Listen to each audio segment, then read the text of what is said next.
throughout the course of my history as a sports writer and now turned broadcaster the past 10 years, it still amazes me that I haven't said some really bad word that I'm not supposed to say on the air.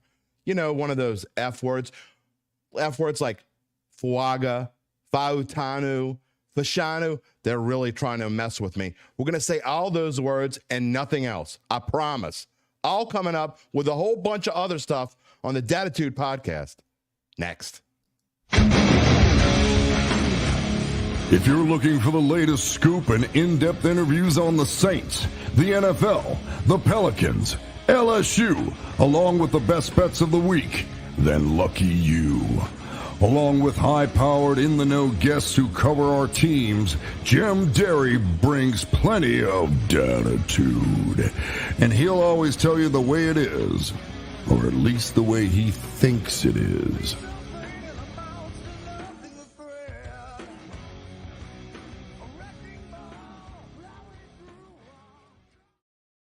Where you at, New Orleans? And hello to my friends elsewhere, everywhere out there who certainly believe in the karma gods like I do. Those of you in and around the New Orleans area on Wednesday morning, be prepared. There's some bad weather coming. Here he is with the weather again. No, this time I really mean it. And I've been joking throughout the course of this show. We'll get into what episode this is. You can see it on the screen if you're watching live. Although this isn't really live, I'll tell you why. But I joke about the old abundance of caution phrase that I can't stand. And hey, I just said it last week. Schools are closed. Schools closed for any little thing. So, of course, as soon as I say that, there's like this severe risk of tornadoes and 60-mile-an-hour winds and hail the size of, I don't know, footballs coming down. So we had to actually record this show late Tuesday night. I waited till the Pelicans game was over, just ended. And so while you're seeing this, you think you're watching it live. Those of you listening, wherever you listen, you never listen live anyway. But that's where we are. This is being recorded on late Tuesday night into Wednesday morning, just in case my power went out. You got to prepare for everything on the Dattitude podcast, episode number 224, for a Wednesday, April the 10th, 2024. I'm not lying. Part of this will be shown. Part of this will be actually recorded on Wednesday. By the time I get into this, it'll be Wednesday. And you'll be watching it or listening on Wednesday or beyond. So, yeah, be careful out there if you're around the New Orleans area. Really, apparently anywhere in the state of Louisiana. I think my wife told me that all the state offices are closed on Wednesday. So, fingers crossed out there that nothing bad happens and that we come back on Friday and it was just one big scare. So, yeah, karma gods do bite you in the butt. Sometimes they're like, oh, yeah, Derry, you want an abundance of caution, pal? Here you go. Speaking of that, it's been a long week for me. I know some of you were probably wondering why we didn't have a show on Monday. Remember Friday when I told you I was under the weather? Yeah, well, here we go with the weather again. This was a different kind of weather. I was pounded into oblivion under the weather on Saturday, Sunday, and Monday. I tried to work for a little while Monday and did, but there was no way I could do a show. You would have been saying, what is wrong with that dude? Why is he even trying to talk? So got my voice back today. We're all good. You can see what we got going on here today. We have got a jam-packed show for you. The lead topic today is going to be the top tackles in the draft. Say that 10 times fast. Because, as I said, and you saw it. Look, I'm going to put this back on the screen for a second. Foolproof. Is this foolproof? The Saints shouldn't have to think at number 14. That is absolutely the case. This draft, even the Saints can't screw it up. I'm not trying to be mean. Anybody from the Saints out there watching, I'm not trying to be mean, but let's be realistic. Some of these drafts lately have not gone very well. Told you about how I think I'm giving Dennis Allen another shot, okay? I'm going to lay off of the mean jokes as much as I can lay off of them. You're not going to have any wild, crazy Derry's dime, at least not till the season starts, I don't think, because I'm going to try to be as positive as possible. We're going to go into draft week coming up in a couple weeks. We're going to have a live show on NOLA.com. I don't see how the Saints can mess this up. We're going to get into that in just a minute. First, we're going to give you a Pelicans update, but you can also see on the screen, we've got the Fantasy Roundup. It's Wednesday. got the Fantasy Roundup, and Uncle Big Nick is on to give his Masters preview. We recorded both of those segments. Those are coming up in a minute, and we'll show them to you. Uncle Big Nick, man, he is rolling. He is rolling again with golf. I'm telling you, even if you don't bet golf, if you just want to like get a great preview and who are the players to watch, then that's for you. If you want to put a couple bucks on it, I'm telling you, you need to listen to what Uncle Big Nick says. That's coming up in about 15 minutes or so. Well, let's get into the show itself, and we're going to start off. I want to start off with the Pelicans. Again, just watched it here, recording this. By the time you watch it, whatever, nothing will have changed by then. It was a huge night for the Pelicans. And they've come now, I don't want to say we're writing an obit for them, but I'd pretty much written them into the play-in spot. Because, frankly, that's what it looked like. I mean, they would look like they were left for dead for a little while. But they got some help from Phoenix. I don't know what it is about them playing better on the road. Maybe the 6th seed is the perfect place for them. And I'll tell you why. Because if they're the 6th seed, they don't have to play in the play-in game.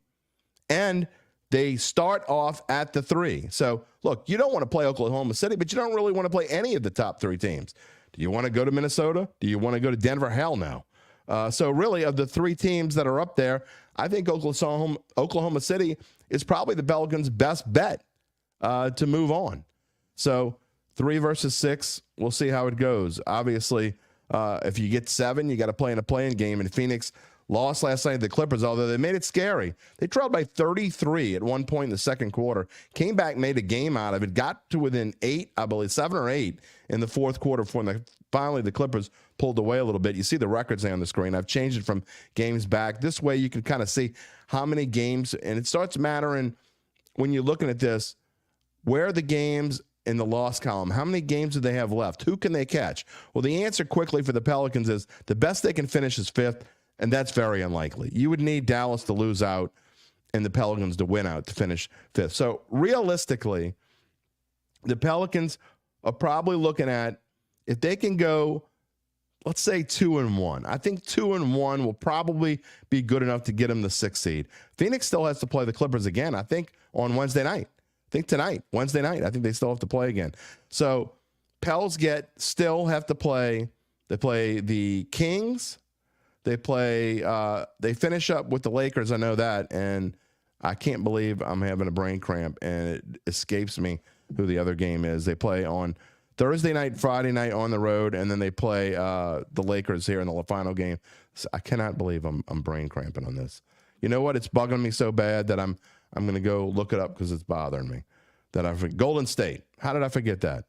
Golden State is in the 10th spot, and honestly, they're fighting with the Lakers right now. They can still finish in the 9 spot, maybe even as high as 8, but they're in trouble as well. So what's going to happen there? I don't know. But look, if you go 2-1 and you get 49 wins, you feel real good about where you are. You would lose a tiebreaker with the Suns, but the Suns would then have to go 3-0. They would have to finish 3-0. If you go 2-1, you know the Lakers can't catch you. You know the Kings can't catch you. You know that the Warriors can't catch you. So the worst you can finish is 7th. Again, you go 2-0, Phoenix would have to go. If you go 2-1, Phoenix would have to go 3-0. So there you are. And 6, again, I think 6 is the best spot for this team. Also, before we switch to the Saints, look at these numbers. NBA championship odds now, they've gone up again. Now, this is before they beat the Clippers. So they may not still be these numbers by the time you go on and look at them, but these are DraftKings. It's not going to change all that much. It might change a little bit, but man, plus 8,000, I'm going to say it again. If this team gets hot as well as they play on the road, I know they stunk at home. I was saying this when they stunk, still a value. Plus 8,000 is still a value, especially if they get the 6th seed and avoid the play-in game. I mean, you're talking about, plus 3,000 to win the conference. If somehow they would have beat Oklahoma City, then what you got? I mean, come on. I mean, realistic. It's realistic they could win this conference plus 3,000, plus 8,000. Am I saying it's going to happen? No. I've said this before, but we're always looking for value when we're talking about these sorts of things. I think the Pelicans are up there with some of the best value. Now, you take that for what you want. All right, we're going to start. What I wanted to do here with the Saints, I'm going to start off with Talise Fuaga. I joked about these F words, right? It's so funny how the three. Now, we'll forget about Joe Alt from Notre Dame. He's not going to make it to 14. So we're talking about top tackles that have a chance to make it to the 14th pick, assuming the Saints don't trade up. And I think if they trade up, they're making a huge mistake. There's absolutely no reason for them to trade up into this draft. Just no reason to. If anything, they should trade down. And I'm going to tell you why, because there are 4 solid offensive tackles that almost you got to think at least 3 of the 4, at very worst 2 of the 4 are going to make it to 14.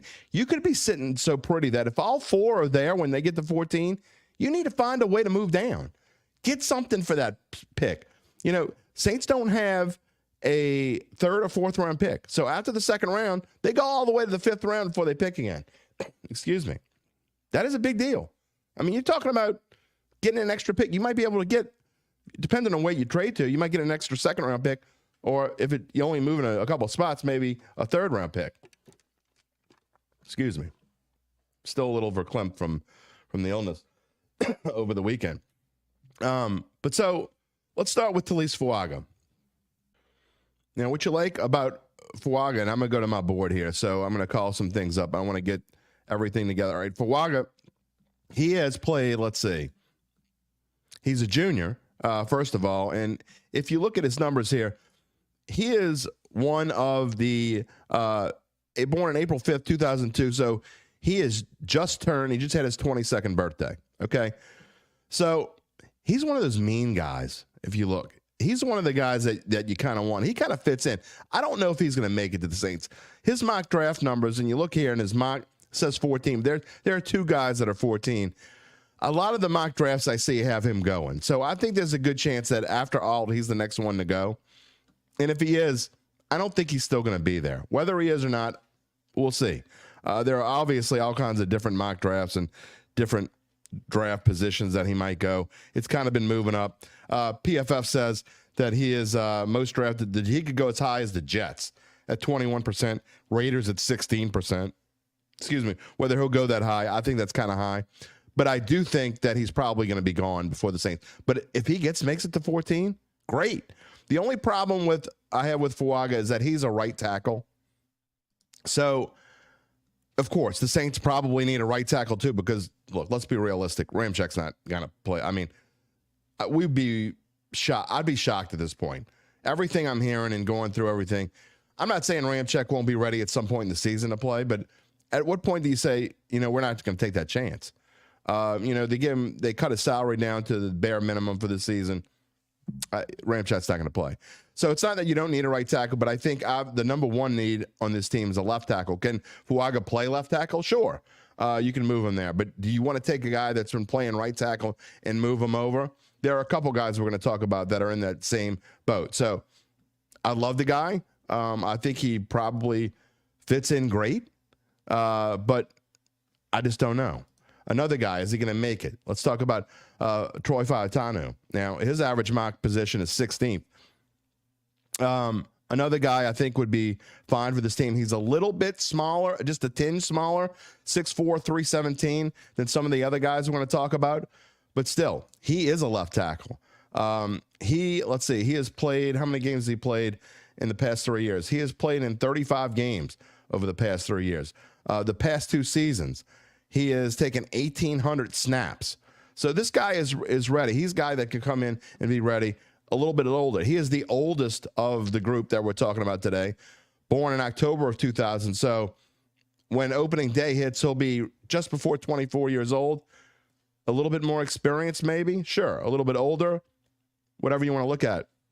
I don't think he would be a bad fit. Fautanu from Washington obviously played for a team that went to the national championship game, like him.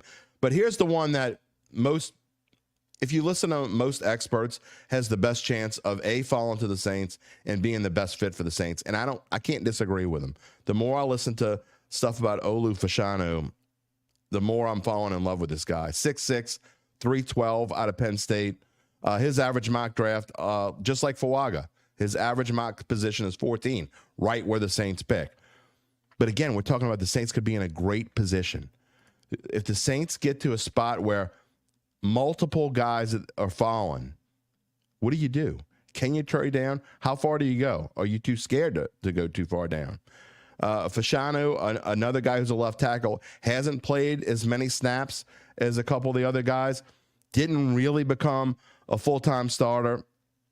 He was a full-time starter in 2022, but I don't think if you look at how many snaps he played, only played 542 snaps in 2022. He grew immensely from last year, from 22 to 23. And I really think that this is the guy that kind of fits this team the most. Again, I know I'm sounding like a lot of other guys, a lot of other people making their mock drafts, but I think that this is the fit to the Saints. Again, you have to watch where these pegs are falling. If Fashanu, if Fuaga, Fautanu are still there, is Fashanu going to go before the other two guys? I don't know. How far can you move down? Does anybody want your spot? Depends on the skill position players that are there. It depends on what's taken, obviously, before you. So I think Fashanu is probably the best fit. And then if you get in a bad bind, okay, and I don't want to say bad bind because he's not going to fall that far either. But next on the list is J.C. Latham. And look, J.C. Latham, another guy that's played right tackle. So that's kind of I don't want to say it's a problem, but it's an issue.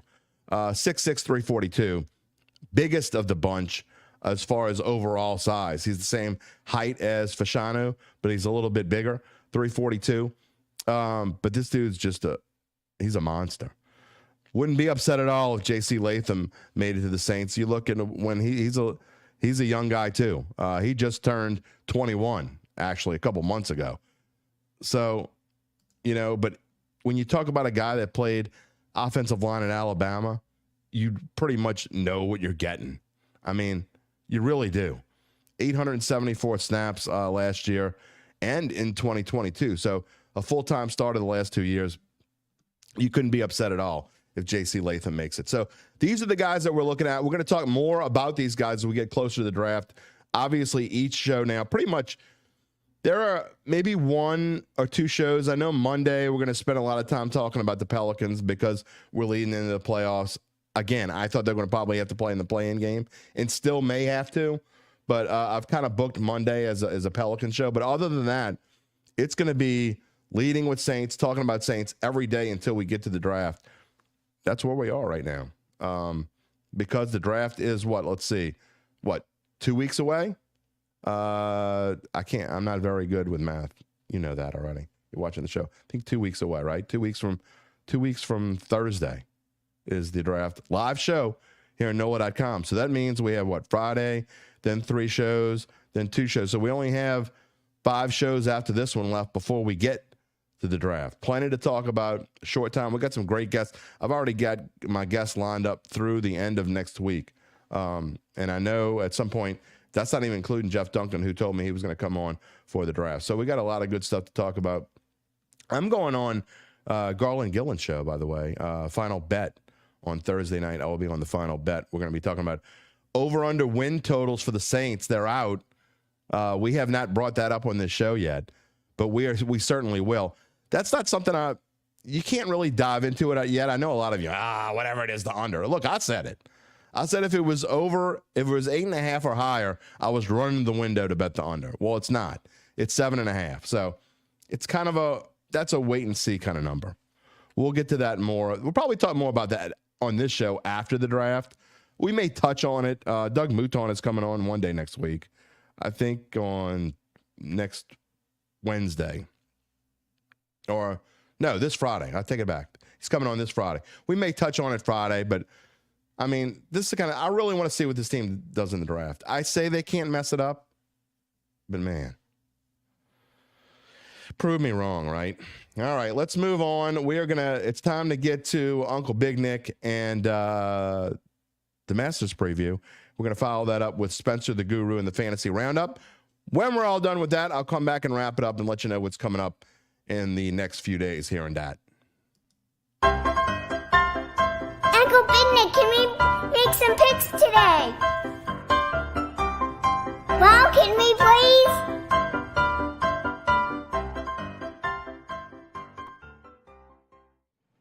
The song never gets old. You know, we do a lot of things here on this show, but I mean, I think that's the only reason really why I like having you on is so I can play the song. I mean, you could just put it on your, playlist. I might make it my ringtone, maybe. Can No. we? Can No, we? because then you get tired of it and you never have me on again. That's true. That's true. All right, Uncle Big Nick is here with us this morning. Uncle Big Nick is getting to be. It's kind of ironic that he's not Uncle Big Nick anymore because he's lost like 972 pounds.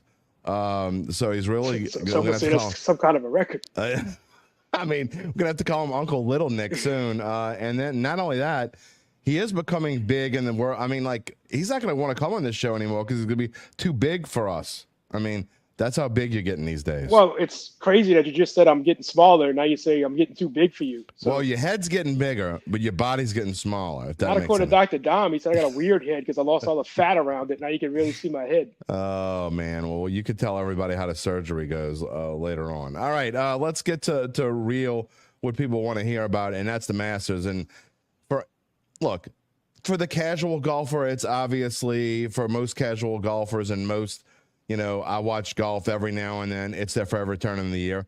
But you know what? For a lot of people who watch it every single week and a lot of people who do it for a living and a lot of people who follow the sport closely, it's also their favorite tournament of the year for some people.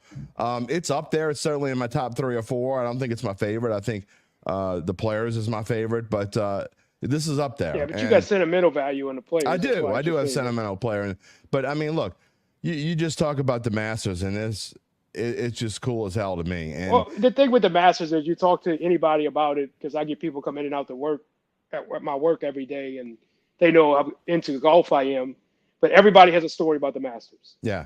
No matter what. Oh, I watched it at this time. I watched Tiger do this. I watched. Yeah, I was gonna say usually involves Tiger. Yeah, it's just it. And the Masters is my favorite weekend of the year, better than the Super Bowl, better than anything. It's my favorite. It's always been my favorite Sunday, and now it's even more intense because it's the first time we get to see all the great players together. Now that this live stuff happened. Yeah, I don't. So now we get to see crap. all the great players. This is what you wait for now, right? As a golf fan. Masters Sunday is one of the most special Sundays. I mean, obviously, you get Super Bowl Sunday, you got other Sundays across the year, but Masters Sunday is pretty special. It's usually on Easter, so it's kind of weird that it's not on Easter this year, but it'll still be fun. You see the names there on the side of the screen.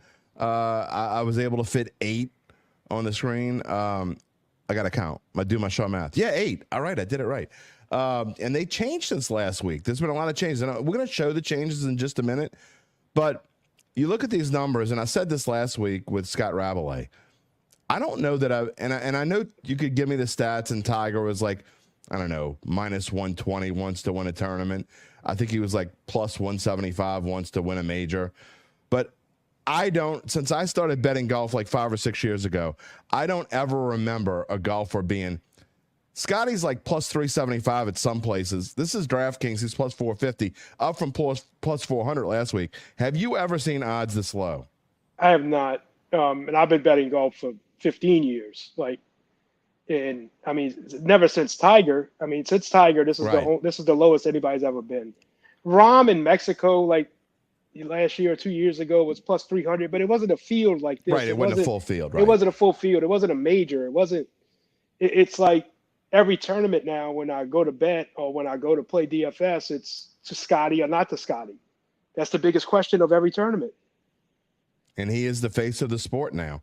And he's really, to me, obviously he's got a ways to go, but he's inching up on Tiger territory. That's where he is. I mean, you win 3 tournaments in a row this year already. He didn't win 3 in a row. He won 2 in a row. Oh, 2 in a row. Sorry, but he missed a 5-foot putt that Tiger would have never right. missed to go into a playoff. That's right. That's the only difference between him and Tiger is that Tiger's looking over a 5-foot putt. You know it's going in. He's looking over a 5-foot putt. You don't know. And Tiger was like that when he was 21 years old too. Right. So I mean, that is definitely different. I don't know. It's just I don't know that you get generational golfers, I guess, once a decade kind of guys, and I really think that he's the once in a decade kind of guy this year. He's kind of we talk about Rory all the time. He's almost made Rory kind of a side note, even with now that John Rahm's and Liv. I mean, it's kind of, I mean, we don't even hardly talk about Rory all that much now. It doesn't help that Rory's getting older and he keeps getting these ridiculous odds that I think make him unbettable. You can't bet Rory at plus 1,100 right now. Let's not forget the fact that he's been a loser for the last 6 years or whatever it is. I don't want to call Rory a loser. I like him too much. But you can. I just did. True. Yeah, you kind of did. It's your show. You can kick me off if you want. No. I mean, you could call you say whatever you want, as long as you don't say some of the choice words that we don't say on the show. But other than that, sure, go ahead. Let's look at the odds and some of the guys we like, other than Scotty. I mean, look, we're going into this with I think you and I would both say Scotty's the favorite, right? I mean, let's just don't waste time on it. We both think Scotty's the clear-cut favorite, right? This is going to be the first time I bet Scotty this year. And I'm betting him with these odds. I don't care. Like I have a set number of, I have a unit that I bet every week, and right. I'm betting like 8 units on Scotty, and then the rest I'm gonna spread out everywhere else. Well, like I said earlier on another show, and I'm not taking credit for it because it was by accident. I thought I was betting Scotty live. I don't even remember what tournament. I think it was the British Open last year. I thought I was betting him live, but the book that I was at, and I'm not going to mention the name of the book, tricked me. I thought I was making a live bet because it was prominent right there, but I was actually betting for Scotty to win this year's Masters. And I almost cashed it out. I said, you know what? These odds might be pretty good, so I kept them. Got it at plus 950. So, yeah, that's beautiful. I mean, so, yeah. So, you know what? I'm like, you know what? I'll hang on to it. So I kept it. But, all right, so we both think Scotty's the only player in this field, now, since we're going to talk about Scotty right here, that I think can run away with this tournament and hide. He's the only player where he can be 6 shots ahead on Sunday, and everybody's like, well, what'd you expect? You know what I mean? And he could go catch somebody, too, on Sunday. Yeah. That's the sad part about this. Well, he could be 5 shots back in a crowded field and win. And I'm betting him if he's 5 shots back. Yeah, so am I. But you know what, though? The Vegas is kind of adjust. One thing I've noticed about golf odds, over the course, they've evolved in just this short period of time. You know, betting has only been legal in Louisiana for a little over 2 years now. 2 years and I think 2 months. And the one thing that I've noticed is more than any other sport, they have adjusted to golf live odds more than anything I've ever seen, because you can't even – Scotty can be 5 shots back going into Sunday and a Masters – and in a crowded field with 8 people there. And he might be plus 800. Yeah, exactly. Where someone else would be plus 3,000. Yeah. Let's say, or 4,000 even. Well, it's happening all the time in the PGA. Now, look at Denny last week. I mean, I had that Batia ticket sitting on. Yeah, you made you sweat. And he goes 8 of 9 holes with a birdie to catch him. And it's like, what's going on? Like, you can't – golf is just so – it's so variant. It's so hard. I'm sure you were real happy too when Batia did his little celebration and popped his shoulder out. That made you feel real good. Oh yeah, that was insane. I mean, being that tiny though, it don't take much to pop that exactly. shoulder out. What is he being, $105 soaking wet? If that. All right. Well, he's not going to win the Masters, I don't think. I mean, we come back here and talk about it. No, he did qualify for the Masters by winning the tournament, the Valero Open last week. He's got a better chance of missing a cut. Yeah, much better.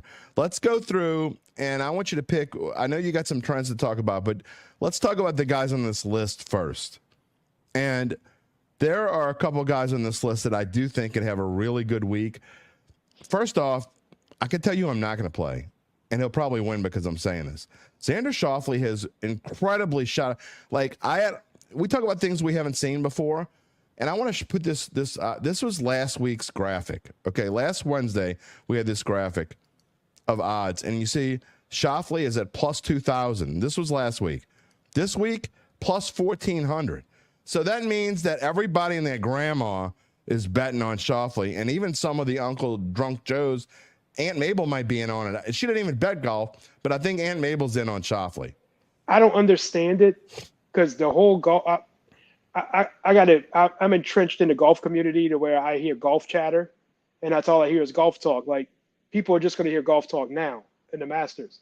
That's all everybody talks about is how Xander can't win the big one. Xander can't finish. Xander can't close. Xander can't do this, can't do that. Now everybody's betting him to win the Masters. But they're betting him. I do not understand it at all. I have it doesn't no make clue sense to me either. What's going on? Well, but I bet him last week with the 2,000 number. I already got a bet on him. So I'm shocked that this is going on. I'm not touching him. I will say that. And I'm not touching him in DFS now because he's going to be ridiculous. Everybody's going to start Scotty Xander. Yeah, I thought 2,000 was a bargain, but Rom also is going up a little bit. He was 1,200 last week, 1,100 this week. I really do like. I think John Rahm John Rahm has something to prove, but the trends are not in his favor. Only 3 people have ever won back-to-back at this, and it's Jack Nicklaus, Tiger, and I think Nick Faldo was the other one. And only 2 players in the last few years have finished in the top 10 defending. It's Jordan Spieth and Scotty. And it's just so hard to go back-to-back at Augusta because you have so many obligations when you get here as a former champion. I mean, he's got to do the dinner. He's got to do all the stuff that I kind of think he doesn't care, though. I don't think he cares either, and I think he has a lot to prove. And I'm going to read off a trend later, but all the trends now, it's with the live stuff. Everything's different. I mean, John Rahm's been playing in his shorts at resort courses. You know what I mean? Like, everything's just different. And now that he has something to prove, who's talking about John Rahm? Nobody's talking about John Rahm. Everybody's talking about Scotty. Everybody's talking about Rory finishing the career Grand Slam. Spieth's getting love. Xander. Hideki's hitting the ball great. He's getting love. Yeah. I mean, nobody's talking about Rahm. I might put a couple bucks on him. All these live guys just there's only a few of them that I think have something to prove and got a chip on their shoulder. Neiman's one of them. Neiman, I think, has a really good chance. I bet Neiman when he won back-to-back, he won on the DP Tour and Live Tour back-to-back. I bet him at 55-1 to win here. Oh, wow. So I have a good bet on him right now. He's actually going up, too, and he wasn't on my board before. I had to make room for him, but the 2 guys on this list that I like, other than Scotty, obviously, the 2 guys that I'm going to probably put money on. I'm like you. I have a certain amount of units that I can play. I had to cut it back at some point. It was getting absurd what I was betting on golf at one point. But my units went up after Batia won last week. Oh, yeah. Well, you got a little extra cash to play with. A lot of extra. I'm going to take I like Hideki and I like Joaquin Neiman. You were just talking about Neiman. But I think those are 2 really good. Even though they've gone up, even though they've been bet a little bit, so their price isn't as good as it was last week at this time, I still think both of those guys at that price are values, especially Hideki, who's been consistently solid at Augusta. I don't like Hideki. Okay, tell me why you don't. Hideki only makes sense when he doesn't make sense, if that makes sense. Hideki's like, he's an anomaly. You have no idea what you're getting with Hideki. Right. And when everybody thinks this is what Hideki's going to do, he does the opposite. Okay. Every time. He can come in with no form and win like Riviera. He's coming in with great form right now, but he might wake up on the wrong side of the bed Friday and withdraw. That's the type of person he is. So, I mean, it's just, I can't bet Hideki because it makes too much sense. That's idiotic to sound, but it's just the way I am with golf betting. There you go, boys and girls. Golf handicapping 101. That what doesn't make sense. Exactly. We're not advocating that here in Dattitude, but it makes sense to me, which maybe makes me crazy. I don't know. All right, and then talk about Joaquin Neiman. I know you do like him. I do like Neiman a lot. He's been playing really well. I think his top finish at a major was 20th, but he's always talked about how he loves this course. He loves the challenge of this course. And the way I'm building my betting card here is it's Scheffler, and then there's everybody else.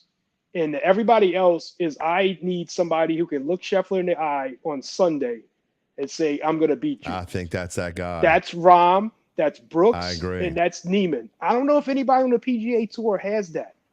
I really don't. I think everybody on the PGA Tour is going to see Scotty and Wither, and I just don't see who can. What about Cam Smith?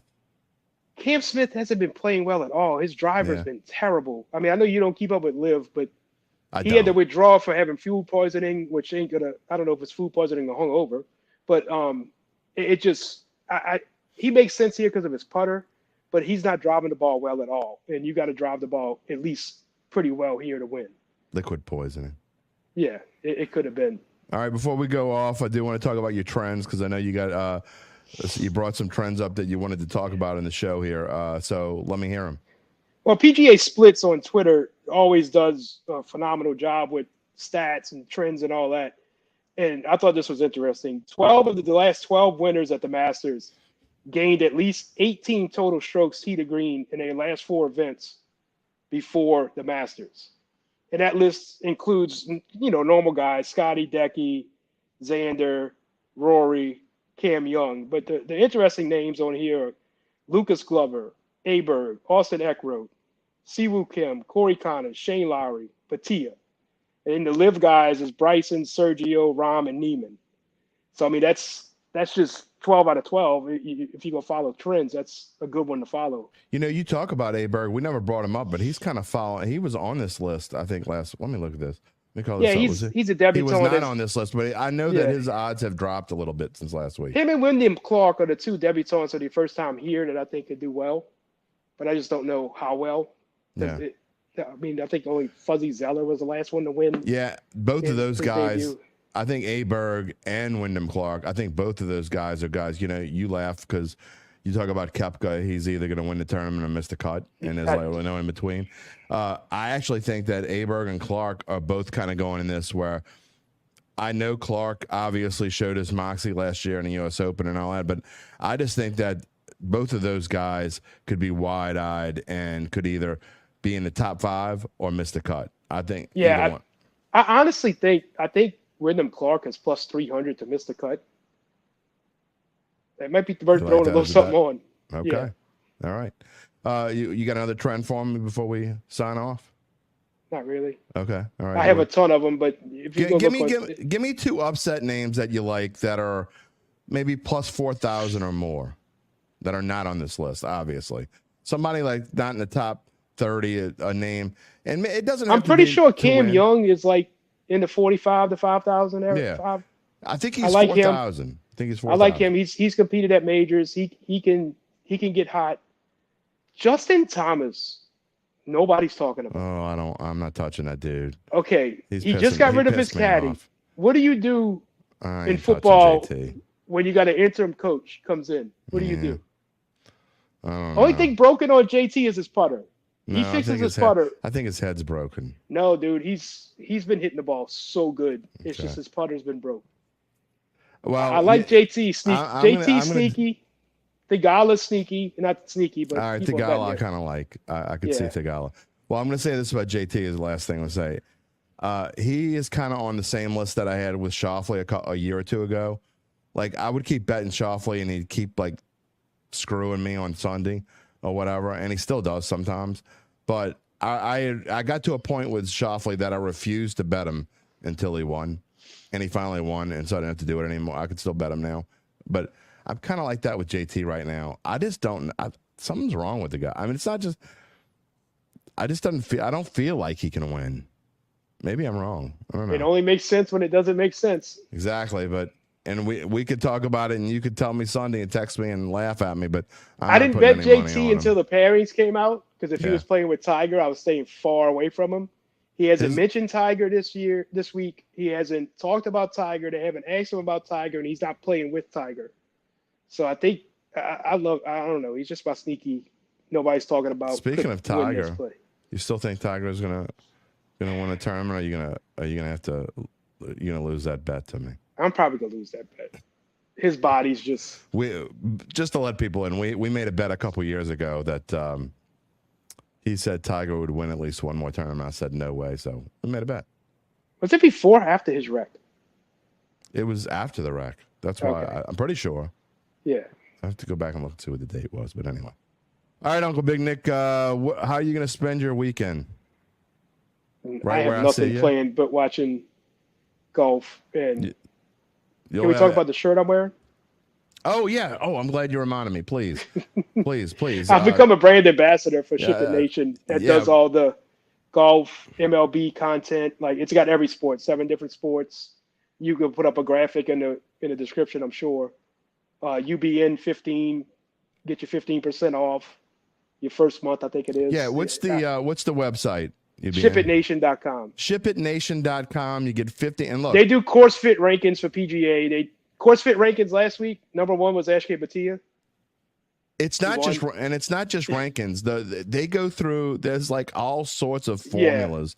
Yeah. There's tiers. There's a Rosetta. Right. There's a stone that is the most useful thing in PGA DFS I've ever found. It's got all your stats you need in one place. You ain't got to go keep looking. And if it's it's really been helpful for me. It's not just like give me ideas to win odds. If you play any DFS at all, and not just golf, obviously. If I you mean, play basketball, I'm playing football, NASCAR DFS with this. there you so, go. I mean, And you won one a few weeks ago. Yeah, I won a little bit over $4,000. So you still can't tell you who won that race, but I won. That's all that matters. So shipitnation.com. You get 15% off. This is how big this man is. He's got his own code now. UBN15. It will be in the YouTube. Excuse me. It will be in the YouTube description. You can find it there, and you can click on it, and you could say that. I mean, they got all mixed martial. I only do PGA, NASCAR, and football, of course, but they have all the sports. Any sport you want. All right, we're gonna do it before you become ULN. He's gonna become Uncle Little Nick soon. I could be Uncle Fit Nick. Uncle Fit Nick. That's interesting. I'm always gonna be Uncle Big Nick. Yeah, but UFN, you could. There's too many jokes in UFN. UFN. Yeah, I don't know. You effing right. We're gonna win this week. All right. See, it works all over the place. Yeah, I'm just gonna leave that one alone. All right. What's next month? The PGA Championship. Yeah. We'll have you on for PGA Championship. Enjoy the Masters. Yeah, you too. Telling you, won't be long before Uncle Big Nick's gonna tell me, I'm sorry, I don't have time for you anymore. I'm too big for the Dattitude podcast. He's making waves in the golf world, man. We were joking about his big win last week with Bhatia. Just saying, I would have liked to have that kind of cash. You know what I'm saying? So when he speaks, when he comes up and he's like in Scotty Scheffler this week, even at plus 450, I don't know. Depends on what kind of bettor you are. If you're looking for value, there's no value there. We always preach value on this show. There's no value with Scotty Scheffler at plus 450, although it's better than it was last week when it was plus 400. And again, some places plus 375. You got to shop around. But look, if they play this tournament 4.5 times, I don't know how you would play it a half a time, but let's just say they played 4 times. Do you think Scotty's not going to win one of them? I don't know. That's where we are right now in the world of golf. All right, let's move from the world of golf to the world of baseball and football. And it's fantasy baseball. That first week of the season, we're always we're trying to wonder with our guys, are we supposed to dump guys we picked up and they have slow starts? Or who are we looking for? How deep is our league? Who's even available? Are we giving up on guys? I will say this, and I say this with Spencer coming up, but I don't give up on guys too early.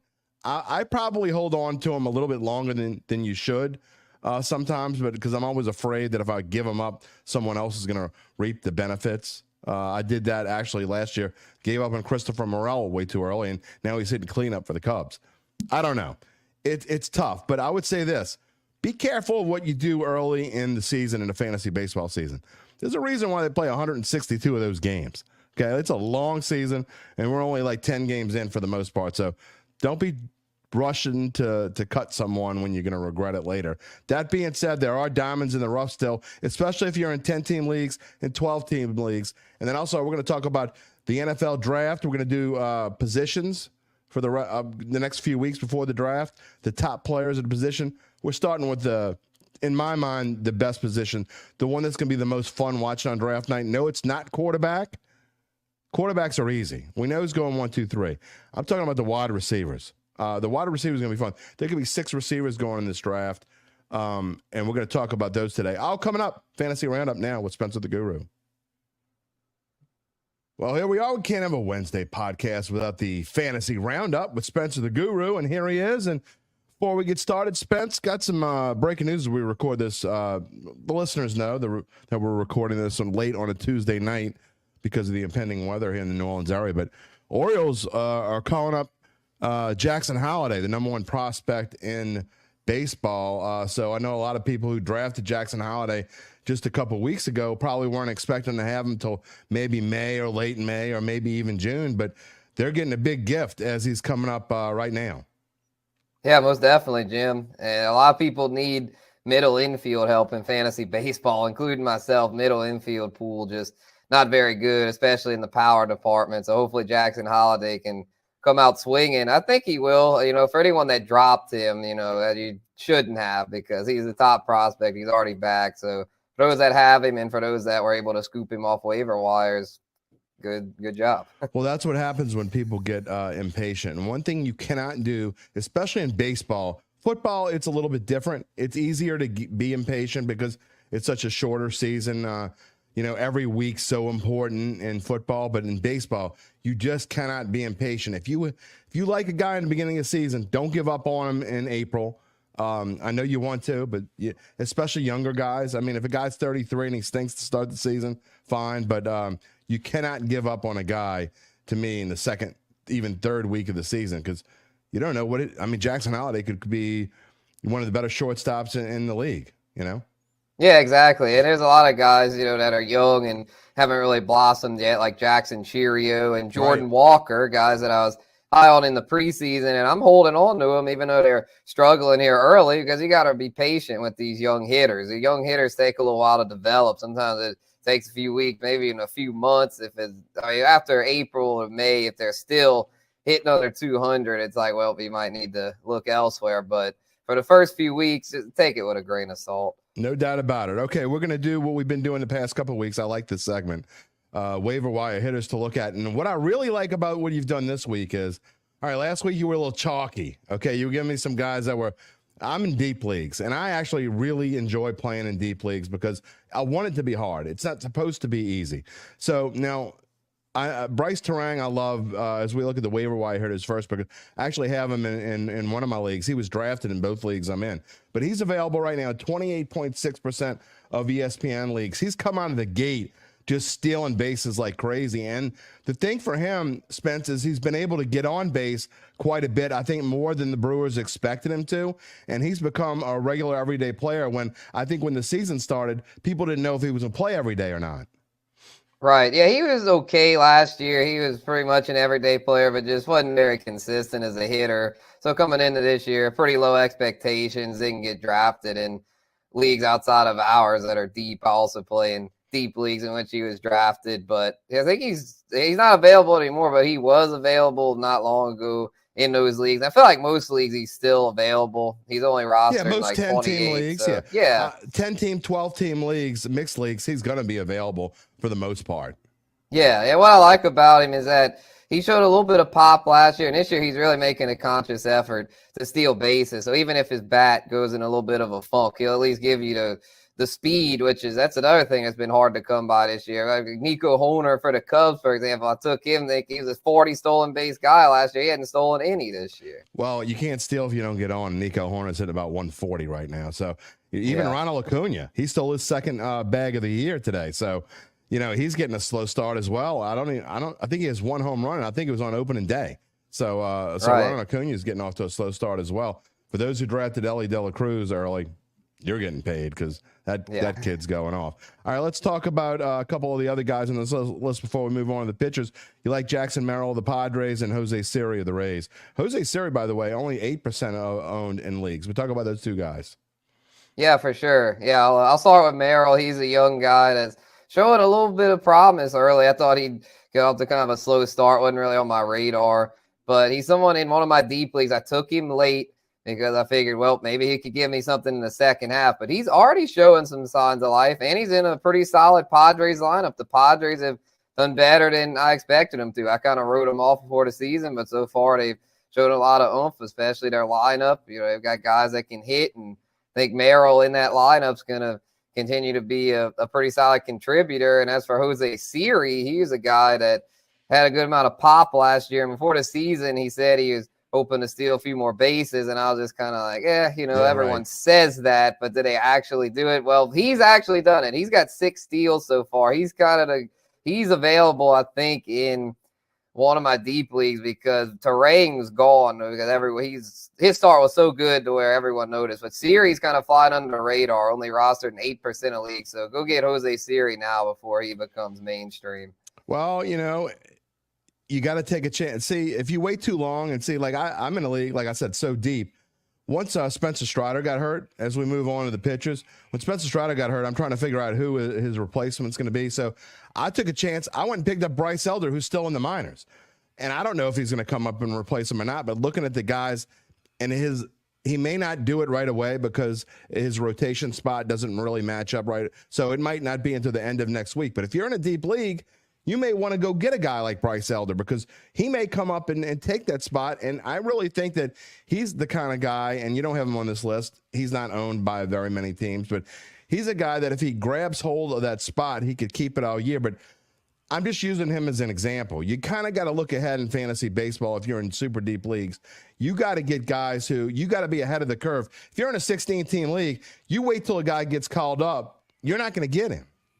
No, exactly. And that's why I have Shelby Miller here on this list, because Jason Foley is the Tigers closer right now, and he's getting all the attention as he's getting the saves. But the thing I like with Shelby Miller, and they get him now, he's only rostered in 5% of leagues, is that he's a guy that they've been using in high leverage spots. He's been getting wins. I think he's got 3 wins now already. And I think he's someone in a month or two, if Foley starts messing up, he'll be the next man up, because Alex Lang, who people thought would be the closer this season, has been awful. So I'm thinking Shelby Miller could end up a sneaky source of saves. And I know Foley's been good, but I like that Miller is doing well as far as going sometimes 2 innings, getting strikeouts, getting wins. So even if he's not getting saves, he's still giving you valuable innings. Alex Lang pitches as LSU plays, right? LSU's not playing very well. That's a whole different story.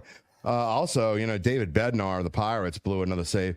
He's old as dirt, but you may want to start thinking about Aroldis Chapman. I know he's not on your list, but he's already got Aroldis Chapman already has a save this year, and I don't know how long they're going to wait and watch David Bednar, who's dealing with some injuries early on. Wouldn't surprise me at all if Bednar went on the DL or the IL. Right, yeah, he doesn't look right so far. And the Pirates are an interesting deal. I thought about putting Chapman. He's probably their next man up, but they've used a few other guys that get saved this year. They're off to an amazing start, and they've had a lot of close wins. So I think they've had like 4 different guys get saved this year. And yeah, Bednar, I don't know what's wrong with him, but yeah, he doesn't look right. I'm glad I didn't. He could have been a keeper of mine. I'm glad I didn't keep him in one of my leagues, because he's just something's off with him. So yeah, keep an eye on Aroldis Chapman. He got booed in Pittsburgh, and you have Pittsburgh people. Usually that's on the other side of the state. Philly people are not Pittsburgh, but I think the Pirates, maybe they're doing what they did last year. They started off really hot, and then they kind of faded. Could see that. All right, you got a couple other names that we haven't talked about. Cody Bradford, 25.6% owned. This lefty's having a good start. Yeah, definitely. And he gets a good matchup coming up against the A's. He's got a good lineup to support him. Should get some wins here. I mean, yeah, he's a guy that I think he could stick in this rotation. And it'll have Scherzer and DeGrom coming back in the summer. But if Bradford keeps pitching like this, he's someone you could not only pick up for the current run, but also for the stretch, because he's a young arm. I think he's got a lot of potential. Then Zach Lytle. I mean, you talk about Tampa Bay starters that don't always go 7 or 8 innings, but if you get a good one, it's one you can hang on to. Yeah, he's off to an amazing start, and he did really well in the second half last year when he went to Tampa Bay. I don't know what it is over there, but they can even pick up really anybody and have them pitch good. I mean, because this dude wasn't anything special before Tampa, but he's pitching good now and gets the Angels in his next start, who are not a very good lineup. So, yeah, pick up Zach Lytle. The Rays are pitching whisperers. Moving on to the NFL and the NFL draft. As we get closer to the draft, we're trying to do different segments on what might happen going forward. And this week, we're looking at the top wide receivers in the draft. Now, what I did here is I took the number from NFL Draft Mockup. It's a site anybody can go look up. They have some great stuff over there. And this is kind of the average of about 20 or 30 different mock drafts where they're all going. And that's the number you see next to these names. These are all potential first-round draft picks. Obviously, Marvin Harrison is widely expected to be the first non-quarterback taken in the draft. First 3 picks are expected to be quarterbacks. So you got, with the average picks here, 4th, 5th, and 6th, all wide receivers. That'd be great for the Saints, by the way. Let those tackles keep slipping on down the road. But if they go 4, 5, 6 like this, it could be an interesting list. Harrison, Neighbors, and Romeo Dunze are going right now in mock drafts 4, 5, and 6. Yeah, this class is so loaded at receiver, especially at the top.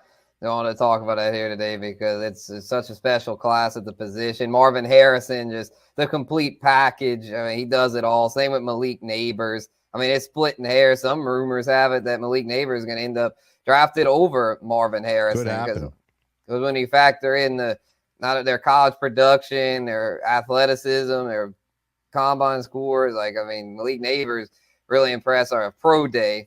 excuse me, pro day is now the new thing. They don't work out at the combine anymore. At least the top prospects don't. So yeah, Malik Neighbors really on the rise, and Rome Odunze too. I mean, he's getting slept on, I feel like, because all the buzz is around who's number one out of Marvin and Malik. But Rome Odunze, man, I mean, he could go to the Giants at 6, but it would really be a spicy landing spot for him. The Bears at 9, because then he'd be able to, I mean, he'd be the 3, but he wouldn't have all the attention of being a number 1, and he'd have Caleb Williams throwing him the ball, who's got a big arm. You know what would be hilarious to me is if Neighbors does go 4th, and then Harbaugh is kind of forced to pick Marvin Harrison, an Ohio State guy.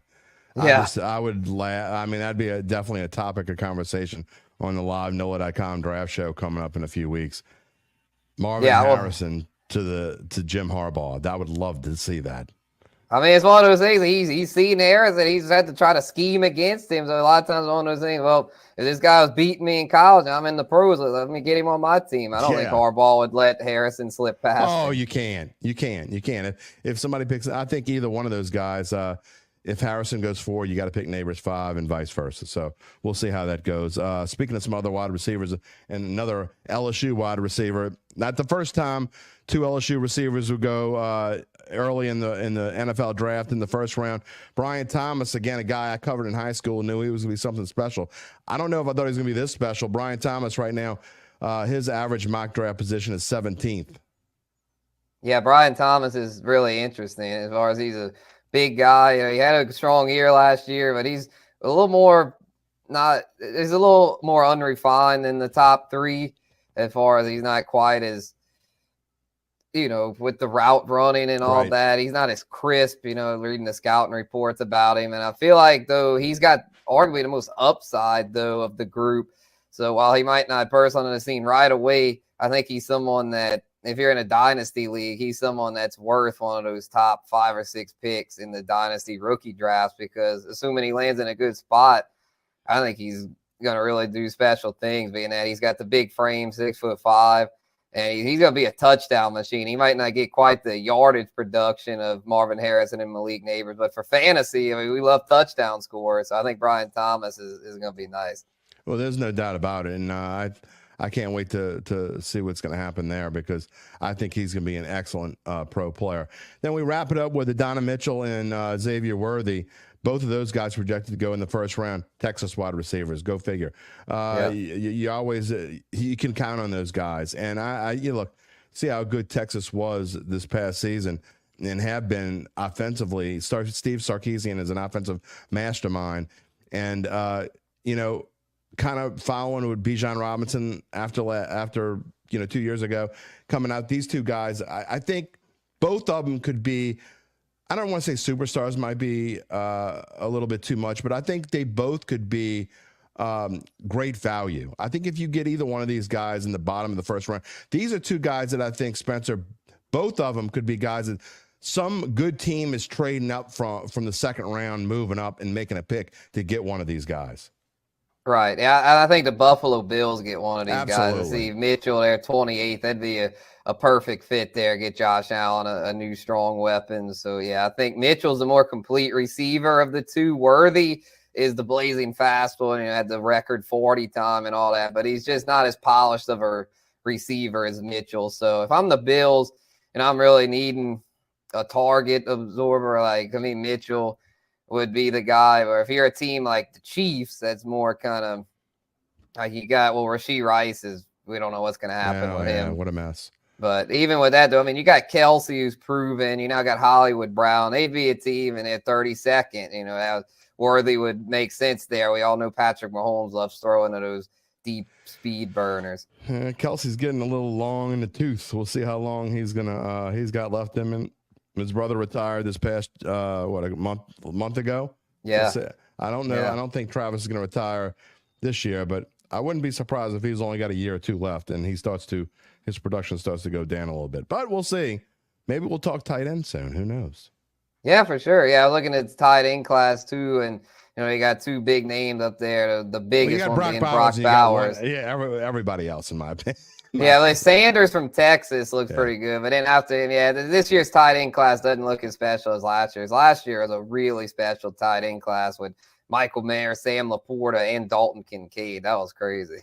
Yeah, and look, Dalton Kincaid's going to end up being one of the could be the number one target now in Buffalo. We'll find out. We'll see what they do if they do get Donnie Mitchell as we go forward. Spencer, always a lot of fun here in the Fantasy Roundup. We'll talk to you next Wednesday. Yeah, for sure, Jim. Look forward to it.